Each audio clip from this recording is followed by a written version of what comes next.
natin sa tatlo is 8 hours each, di ba? Yep. We should have 8 hours of rest o tulog. Dapat natulog tayo ng 8 hours. Then at the same time, 8 hours of work. So that's 16 hours. No? Kapag 8 to 5, 8 o'clock ka dapat magsimula, 5 o'clock ka matatapos.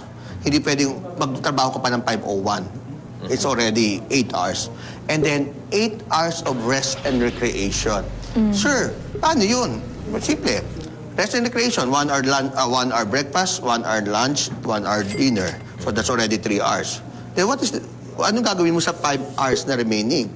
Pwedeng 2 hours coffee with your friends, 1 hour playing games, 2 hours watching Netflix. Pag uwi mo sa pagkatapos mo yun, kung meron kang work-life balance or mag-gym ka, everything, kung say na sabihin mo sa sarili mo na, normal ako, di ba? Anong nangyayari kasi, dahil nung bata tayo, we are very idealistic, sige, ako na, tanggap ng workloads. Tapos to the point na parang, hindi ko pala kaya. Di mo na malayan na tumanda ka na sa company, ano narating ko? Ano nangyari sa akin? You've been working for 16 hours, natutulog ka ng 2 hours, and then what happened? Para ka ng kandilang nauupos and burnout comes in. Doon na yun natin kailangan, huwag sanang dumating sa ganung punto. Kaya nga, di ba, tulad ko, nag-start ako ng 9 o'clock kanina. So, by 6 p.m., kahit ako yung may-ari ng clinic, I have to close the clinic by 6 at uuwi ako. Because mahirap din sa akin na hanggang gabi, dala ko pa yung trabaho ko. Eh, paano naman yung quality time ko for myself and my loved ones? Bakit? Bakit ito bang concern ng mga employers sa nagaganap na trend ng pa-equity? Dapat. Ito ay isa sa mga dapat nilang address. Otherwise, may hirapan ang employer na magkaroon ng magandang productivity. Kasi nga, di ba, isa sa mga magandang investment din, hindi lang physical investment, kundi human investment. So, invest ka rin sa tao na like, baka pwede every month, baka lang, every first Monday, instead na magkaroon kayo ng regular work, siguro magkaroon muna kayo ng, how should I say this, an activity wherein mag-i-engage lahat. Hindi yung tuwing summer lang mag-building, tuwing summer lang mag-rest and recreation. Kung magagawin na ng part ng kanilang workloads, yung meron silang activity na makikita nila sa sarili na nag-i-invest din yung employer. Hindi madali ito eh. Kumbaga, mahirap to.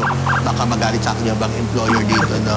But I believe, pag nag-invest yung employer sa kanyang employee, yung productivity tataas. Yung attrition rate, yung pagre-resign, bababa. At pag mananatili yung tao na, 5 years ka na sa service, hindi, aabutin ko pa yung 10 years, 15 years, 20 years. And you will see yung loyalty ng tao. Teka, hanggang nagsara yung company, andun pa rin siya. So, imagine, ang gandang asset yun na nabuo. No? Ang gandang investment yun na yung tao, nag-retire, wala siyang mukhang bibig. Dahil dito sa company dito, nag-grow ako. Sana ganun ang mangyari. Eto, Dok, ako naman magpapabilang question. Kaya, Ito ang programa pa po mahilig sa pabitin.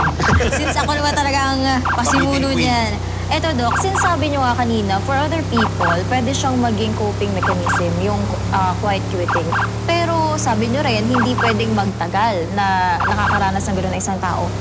So, ang tanong is, paano ba mag-bounce back after mong makaranas ng quiet quitting? Pero, sasagutin niya ni Doc later, pagbalik ng Life Balance. DWIZ Life Balance. Kasama si Daryl Justin. Some eternal plans, you're in better hands. Peace of mind, security, ang alay sa iyo.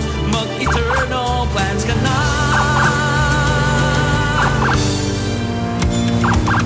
Tunay na mahirap ang ipon sa ngayon, ngunit mas mahirap ang hinaharap na walang ipon. Kung nais mong matulungan sa pagpaplano ng inyong kinabukasan at ng inyong pamilya, bumisita sa Fortune Life website, www.fortunelife.com. Siguraduhin i-like at i-follow ang kanilang Facebook page at Instagram account. I-search lamang ang Fortune Life PH. Fortune Life, securing your tomorrow today.